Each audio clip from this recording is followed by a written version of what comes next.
Welcome to Drum Talk TV, insightful interviews in the world of drumming. I'm your host, Dan Shinder. This episode is from the Sprockets and Cogs series. Brought to you by Drum Talk TV. Like us on Facebook. And by Los Angeles Drum Services. And by Sabian Cymbals. Today's guest is DeLisa from Sabian Cymbals. Hi, this is Dan Shinder. You're watching me on Drum Talk TV with my very special guest today, DeLisa from Sabian Cymbals. How are you today, Chris? Hey, Dan, I'm great. How are you? Great. Thanks for taking time out and joining me here. We're here in Los Angeles at...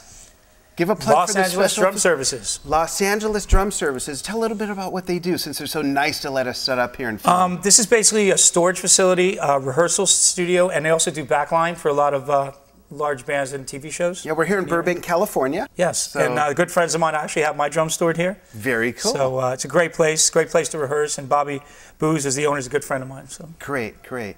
We appreciate them letting us do this here. Absolutely. So we're going to talk to Chris about Sabian Cymbals. We're going to cover a bit of the history of the company. We're going to talk about the direction of the company.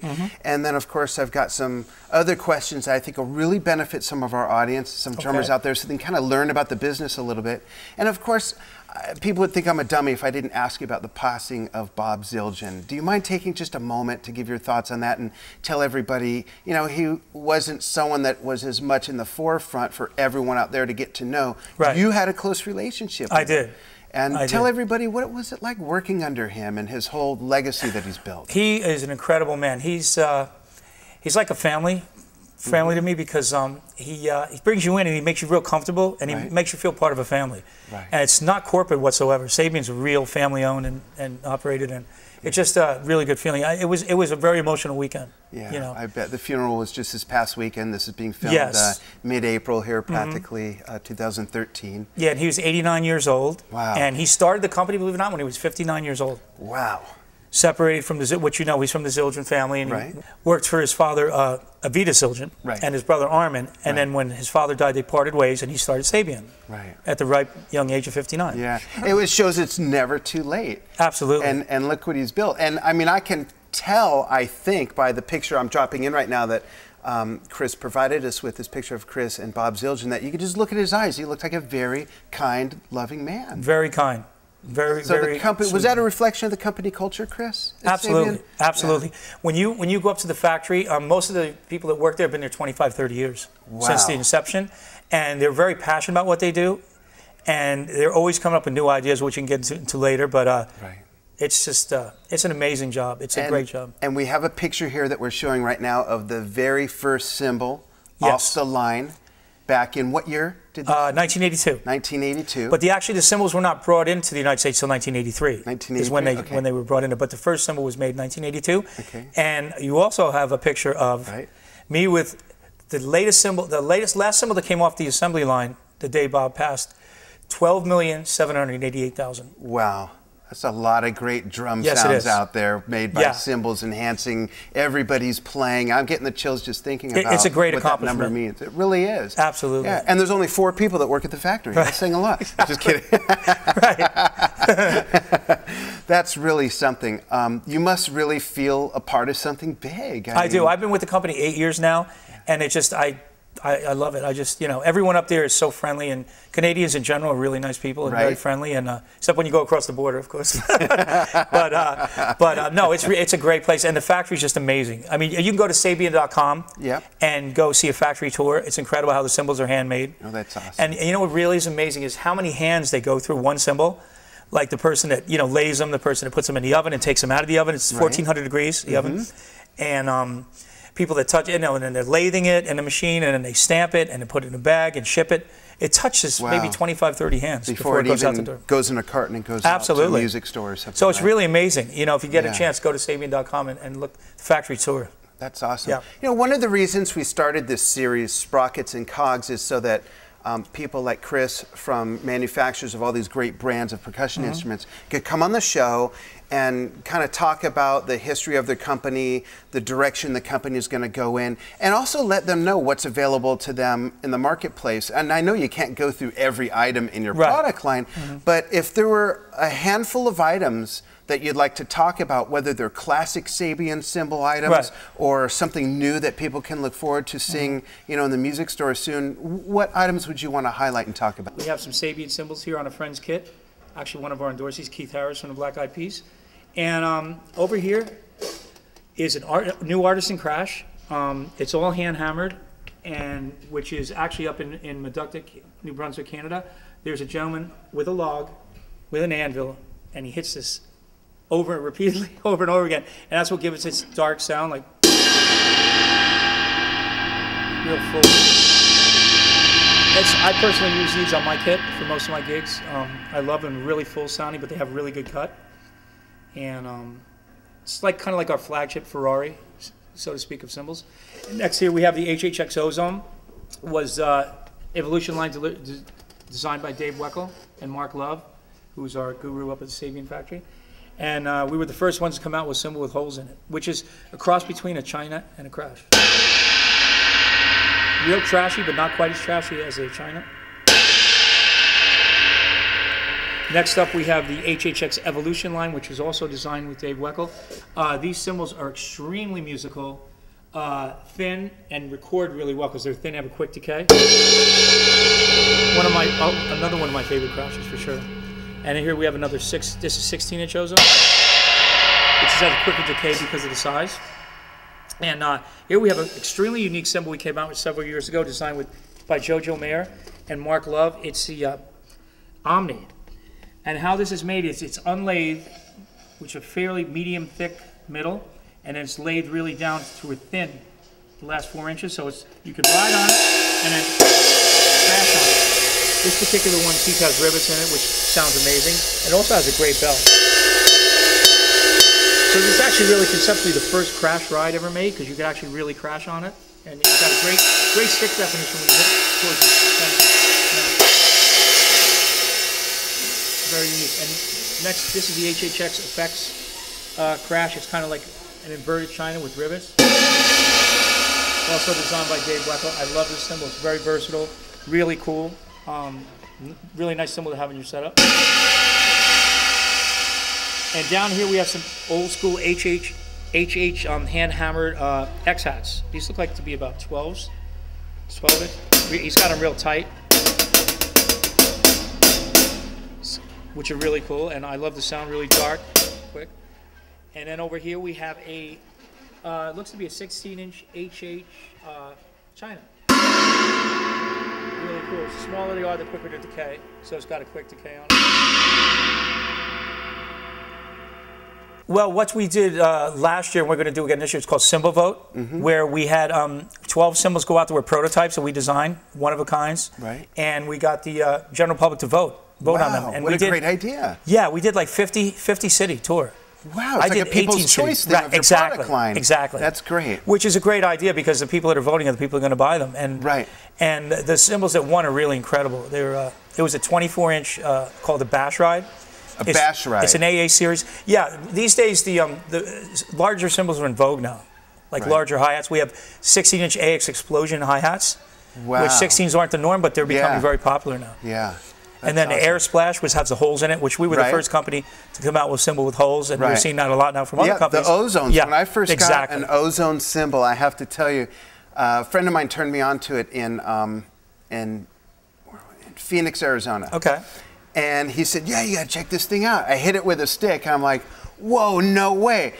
Don't take this the wrong way. But the best way I could describe it is it sounded like a resonant, melodic, old-fashioned trash can lid. Wow. And I mean that because the old trash can lids, if you dropped your old metal trash can lid, it would, clank, it would have tone to it. Right. This thing was like that, except it resonated beautifully. It just had this dark, dirty, sort of mid-range sound with some highlights that would just ring out. It's so amazing with a mallet, and I actually positioned mine over I have timpani drums. Right. So I have it like over my timpanis, and it's just such a nice warm sound. Quite an innovation. I was blown away. I'm like, no way, I'm not hitting that thing. Right. You know, hit it, bought it. Yeah, basically the concept behind that was a cross between a China and a crash cymbal. Yeah. Which is exactly what it is. Yeah, exactly. Because a lot of people these days, Chinas aren't as much in vogue as they were. Right. You know, larger cymbals are thinner cymbals in general, but this is an alternative. Right. You know, so. And I hope the trash can lid reference isn't coming across the wrong way. That's quite okay. That's quite okay. What are some of the other products? You mentioned the smaller, the thinner. Is a lot of music that's made today, a lot of the cymbal demands call for quicker sounds, I would call them, you know, a bit shorter, less sustain, or is that just a niche within a line? Yeah, a lot of the gospel drummers actually, which were, you know, we have some cymbals we're working on for gospel, would be a quick decay. Right. Because of the noise level and stuff in the churches. So they like a quick response, but quick decay. Right. So, but that's for gospel. In general, the rock bands, a lot of guys are using larger, thinner cymbals and even darker, like our Hhx and Hhx line. Right. That seems to be, and you know, larger ride cymbals, 24s, 22s, 24s, 16-inch hats. Coming all the way back from the mid-'70s. Absolutely. Some of our favorite artists that we talked about earlier today. Yeah, that's really cool. It sounds like Sabian does a really good job. That's an understatement after hearing the sort of People's Choice thing that you folks do, of staying in touch with what would be in demand by the people who are going to use their product. Absolutely. We listen to what people want. We do listen to it, and we're constantly working on things. I mean, we have a room up in Sabian called Area 51, which is all prototypes we've worked on for artists and things, and there's 50,000 cymbals in there. It's crazy. Really? Actually, I believe in the factory we have over 300,000 cymbals at one time. Wow. It's a Toys R Us, kind of like toy store. When I walk in, I never want to leave. Right. Like, we have meetings up there, and like, Chris, come on, we have meetings. And I'm like, no, I don't want to leave. I'm in the vault, the cymbal vault. I'm up here, I want to see cymbals, you know. So I'm like a little kid in a candy store. I'm like, you know, so it's really great. It's a great place to be, and I love it. I'm going to be back there in 3 weeks, actually. That's cool. So that's great. I'll be getting lost in the vault. You know. What? Lost in the vault at Sabian. That sounds like going down the rabbit hole or something with Alice. Exactly. What if anything that you're able to talk about would be the biggest thing people can look for in the coming year, 2013, that sort of shows what the current and newer direction is with Sabian? And I don't mean because Bob's gone. I mean newer as in, you know, it's a new year and every, you know, manufacturer's got to do something. What's on the plate for Sabian? Well, we're looking at doing a Cymbal Vote tour. I mean, we don't have dates or anything yet, but we're looking at doing that again, the Cymbal Vote, because it was really successful. I myself were lucky. I got to do 18 cities in 8 weeks. Really? So it was great. It was a great time. And just to see the look on people's faces when they try new stuff and that you can't see anywhere or play anywhere, it's amazing.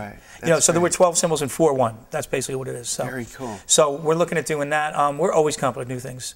We came out with the Hoop Crasher this year, which won Best of Show at the NAMM show. Oh, wow. JoJo Mayer Hoop Crasher. Yeah, that's awesome. That's a really unique item, really cool. Well, I like that there's always new innovation. Right. You know, I think for a long time, and I don't necessarily mean Sabian in particular, but for a long time with drums and with heads and with cymbals, a lot of the same stuff was sort of just being redone amongst the different manufacturers. And it kind of had different series names and so on. But I think as music evolved a little bit and production evolved, and as the innovation at the factories evolved, it all sort of rose together and that base broadened. And now there's a lot of other sounds and products and things being offered up that 20, 30 years ago, you know, when I started 40 plus years ago, there was nowhere near the selection amongst all the brands, let alone within one brand. You know, and that's what's real interesting to me. Well, this is the thing about Robert Zildjian. His vision was to change and to be more innovative, creative, and that's exactly what he did. What really set us apart was in, I think it was 91, the AAX came out. We came out with an AAX. And the difference between an AAX and a traditional AA is this has pinpoint lathing, really fine lathing on it, which makes it speak at a lower volume. Like you could just tap an AAX and it speaks immediately. It resonates more than an AA, which you have to lay into more. So that's what really put Sabian on the map. That's interesting. Was the AAX. And then after that was the Hhx. How much time goes into the development of a new product? From the time someone, okay, I hear something in my head, how does it come up? Do they hear something in their head, or do they use science and say, okay, I know that if I take this alloy and I add more bronze and change the thickness and flatten it out, lay it this way, it's going to sound like this? Like, what's the process? Well, the secret to B20 bronze, we were not allowed to know. No one can know. That's a special sauce. You know, it's like we're not allowed. It's a secret family recipe. But how does the process go when we say, okay, we got a new product? Is it just the scientists come up with the formula, or does someone say, you know, I hear this sound, it's kind of between this, that, and the other thing? Well, some of it is artists. Artists come in and they have a sound like Dave Weckl with the Evolution Line, the Hhx. He came in and he knew what he wanted, and that took quite a while. You know, Dave's really one of the greatest drummers in the world, and he's very particular about his sound. He has some of the best sounds I've ever heard. Yeah, absolutely. I love the Evolution Line. It's a great line. And, you know, it takes a while sometimes. Jojo Mayer also, he has his own line. So a lot of times it's an artist, sometimes it's guys, we're just coming up with stuff. Right. Like I believe the Ozone was created by Dave Weckl was walking through, and we had jingles mounted on a cymbal. And they said, well, what if you cut those out? Cut the jingles out. And that's how the Ozone came out. That's how it came out? Yeah. Wow. So it was jingles from a tambourine mounted on a cymbal in the factory. I remember that, actually. Yeah.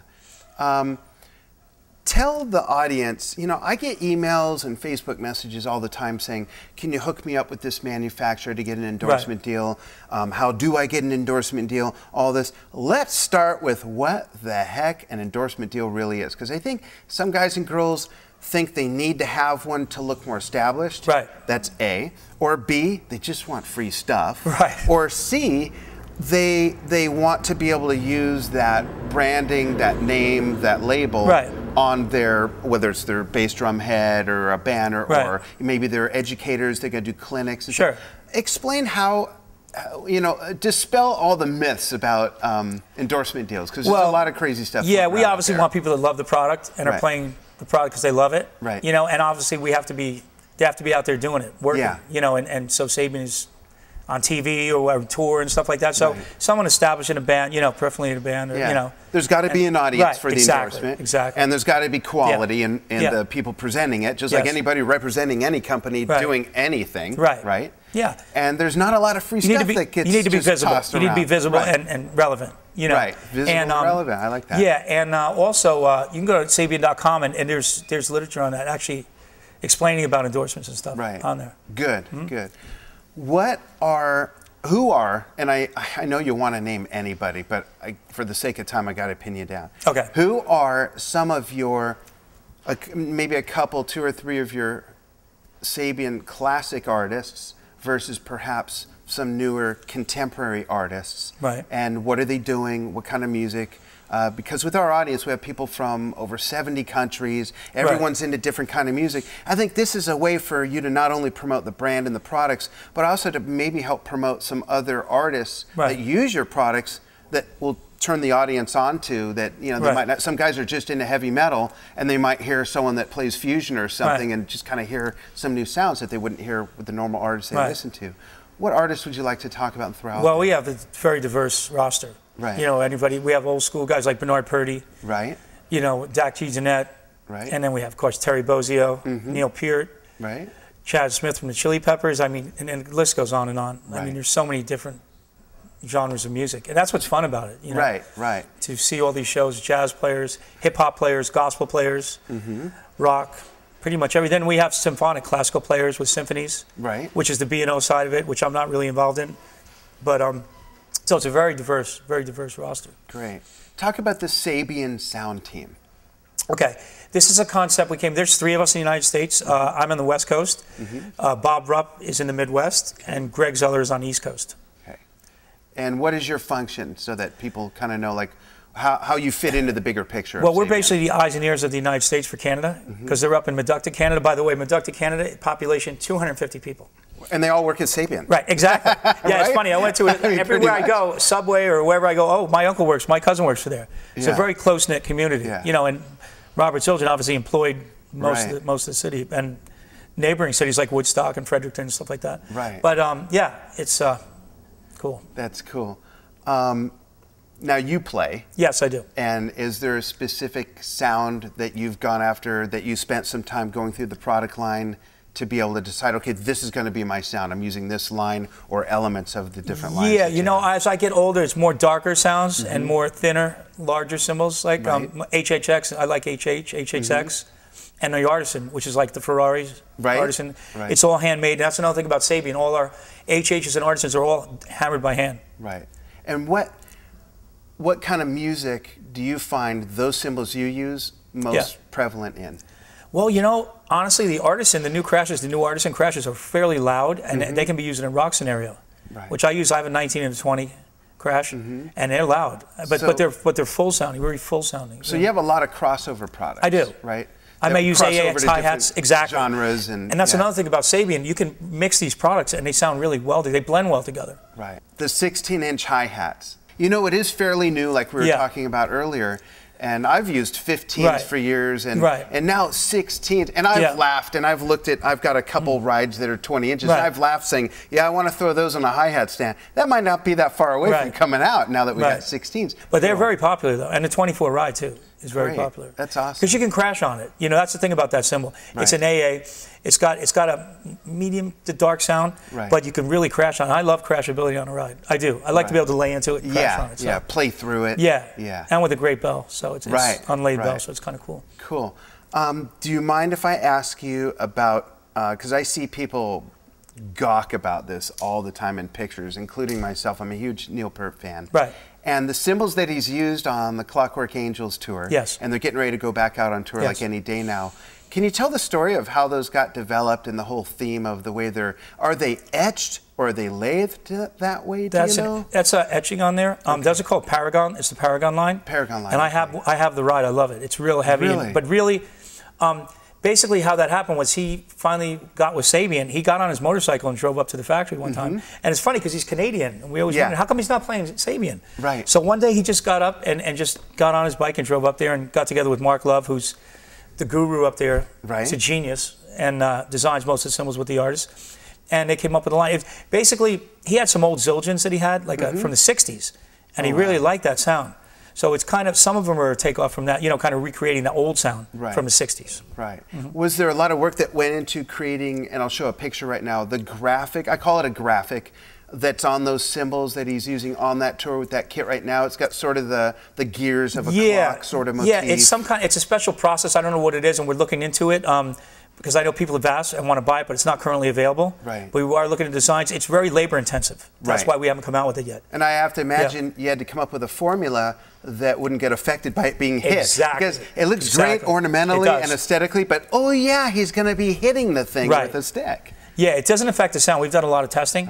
So we're looking into designs and a way to come up with a process that doesn't cost as much to make. And it's not as time consuming. How cool would that be to make that available to everybody? And people could get their own designs, essentially. Wow. So that'd be awesome. We might. I can't promise anything out there, but possibly in the future. We're looking at it, Cool. Is there anything else you want to talk about regarding Sabian or whether it's the company or the products or anything? Yeah, I would actually. One of the things that really stands out about the company is that we'll do custom work for anyone. You can design your own cymbal. There's a premium charge. It's a flat rate, but you can go to any of your dealers and you can get a custom. You can design your own lathing, the bell size, anything you want. And nobody else is doing it. Any size, anything. What would be an example, Chris, of something that someone would do to take advantage of that? We make up to a 28-inch ride now. It used to be 30, but now it's 28. We make it up to a 28-inch ride. And you can design the lathing on it, like say you want AA lathing on top, AAX pinpoint on the bottom. Oh, wow. You can have it hand hammered. You can have a machine hammered. You can have a hammered bell, an unlathed bell. There's so many variations. Yeah. And we'll do it within reason. You know, and obviously, you know, it sounds like how it sounds. What you get is what you get. So, Has anybody ever ordered something that you folks don't make, but you did the special order, and then you went, whoa, we got to put that in the line? Does that ever happen? Not so much with a customer, with artists usually. Okay. But actually, one of our dealers, I think, came up with a ride, the Memphis Ride. Oh, wow. It was Jim Pettit and Memphis Drum Shop. That's cool. Came up with a ride they called the Memphis Ride. That's cool. So, yeah, there's a lot of, it's endless. Those guys are in there like the Keebler Elves, man. You know, 24/7 working and coming up with designs and stuff. But dude, there's so many different variations. But that really sets us apart. We're the only company that do custom shop work. And that actually, I have two more questions. That was going to be one of them. What is it about Sabian that does set the company, the brand, the product apart from every other cymbal company? Well, that's probably one of the biggest things. I mean, consistency too. We find we really, you know, each cymbal goes through 3 tests before it goes out the door. Wow. And if it doesn't stand up to the sound it should be, it gets melted down again. Wow. Nothing gets wasted. That's right. No, we actually have a recycled. Yeah, that's great. SR2 it's called. It's a remanufactured cymbal. Oh, really? These are cymbals that have been returned from artists and schools and things like that that have stick marks and stuff. Yeah. Instead of melting it down, we relathe it. Oh, wow. So the SR2 line, and the prices are very reasonable. It's a great deal. I bet they sound great, too. They sound amazing. And some of them are artisan and HHX. Wow. I mean, like $300 crash. How does someone find out about that? On the website? Or on the website or call your local dealer. Okay. Yeah. Now, I got a lot of messages before you came on. Okay. And they said, I said I'd ask the question that came up the most. Okay. It was, ask him what I should clean my cymbals with. Because everybody hears different things, tries different things. Right. And without, let's just for a moment not be, we don't have to be too politically correct. I don't want you to feel brand sensitive to any particular cymbal cleaner out there. So this is sort of off the record for the 1.3 million people that watch this. Right.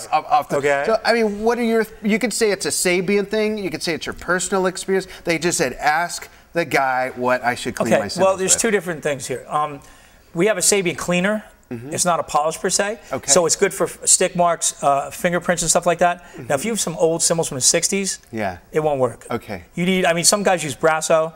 Some guys use some car Yeah, I've heard cleaner. that too. Yeah, lemon juice I've heard. Have you tried that? I heard ketchup. Believe it or not, I went into a dealer and the guy said, "Oh, go to McDonald's and get the free packets of ketchup." I don't recommend that. Well, you know what? When I was about 18, a guy and I were at Taco Bell. Most of the world probably doesn't know what the hell that is. And that's all right. But you remember when the hot sauce came in a little tub? I do. And he dipped a dirty penny in it and pulled it out and said, "This is what it's doing to your stomach." And you know, all the ascorbic acid and everything. And I thought, well, that's great. It's cleaning my stomach. But when you said ketchup, I thought of that's got to be what that is, the citrus acid or acid from the tomato. Yeah, so basically you need a much stronger polish to clean older cymbals, but ours is more of a cleaner. Like, you know, when you have brilliant cymbals, they smudge easily and you're catching the cymbals and stuff like that. So the Sabian cleaner works great. You know, we're looking at a polish actually. We're actually looking into. And what would the difference be between a polish and a cleaner? It's a lot stronger. Well, I don't know the exact what it's made up of. And I didn't mean that, the chemical makeup. But I mean, usage-wise, like you said, cleaner is to take off like sweat splatter, smudges and fingerprint. Yeah, exactly. Stick marks, basically, and dust and stuff like that. But the old cymbals, you really need a heavy polish. So like a car polish or a cleaner, or whatever. Cool. Now you all know. Run out, get some Sabian polish, keep your cymbals clean and shiny. And some people don't like to clean them at all. They say they sound better, this and that. And I get that. I play non-brilliant cymbals like my HHs and HHs. I don't clean them. I like the dirty funk. I like the funk to them. You know, they have kind of a vibe to them. Yeah, absolutely. It does make a difference. And it changes the sound. Yeah. They're darker and dirtier. Like, if you know, most jazz cats do not polish their cymbals. They like the mojo, man, the funk on them. Yeah, exactly. It's an aging process that I love. In fact, we did a 1 of 100. If you remember, we buried 100 cymbals under the ground for 6 months up in Canada. At an undisclosed location. And it was 40 below zero, you know, and they had to thaw it out or whatever, and we pulled them out. And honestly, those cymbals definitely sounded different. Really? Yeah, they were darker and you know, so now that happened, was it in the the parking lot next to the trash corral at Sabian? No, it was actually on a farm. Was it? Owned by one of the Sabian employees. It has a 400-acre farm. And when it was buried, was it in a crate or a container or just dirt to cymbal? No, it was in a metal crate with slats in it. And it had holes in the side so the dirt could get in. Yeah, and they buried it. They put dirt, buried it. And they had a crane come out. You could go to Sabian.com and it's on there. We'll drop that in right now. Yeah, that's cool. Really cool. So that's like getting 10 years of touring in 6 months. Even more. Right? It's like buying a cymbal from the 60s. It was in a smoky, sweaty bar. And it really darkened it up and dirtied it. It just sounded like the old Ks, basically. You know, that's really dark. Because I have a friend, I have a friend that brought it an OK, and very similar. So there was definitely a lot of people were like, it's a hoax. And no, it really did. Yeah, they're burying cymbals. Come on, you know. But it does work. So go out there and bury your cymbals if you want a dark sound. Yeah, and buy a replacement set while those are being buried, and then when you pull those out, you can bury the replacement set. You got a rotation going, right? Yeah. So cool. Thank you so much for coming on Drum Talk TV. Really appreciate it. Chris DeLisa from Sabian Cymbals, part of the Sabian sound team here in the United States. And another friendly reminder that even when we talk to manufacturers here on the Sprockets and Cogs series, not all drum lessons come from behind a drum kit or at a practice pad. Drum lessons can, just like life lessons, come from listening to discussions with an open mind of other people's perspectives based on their unique experiences. And being at Sabian Cymbals for 8 years, yes. Chris, DeLisa, thank you for bringing your unique experiences and perspectives to the show. Thank you, and thanks for listening out there. Absolutely, thanks.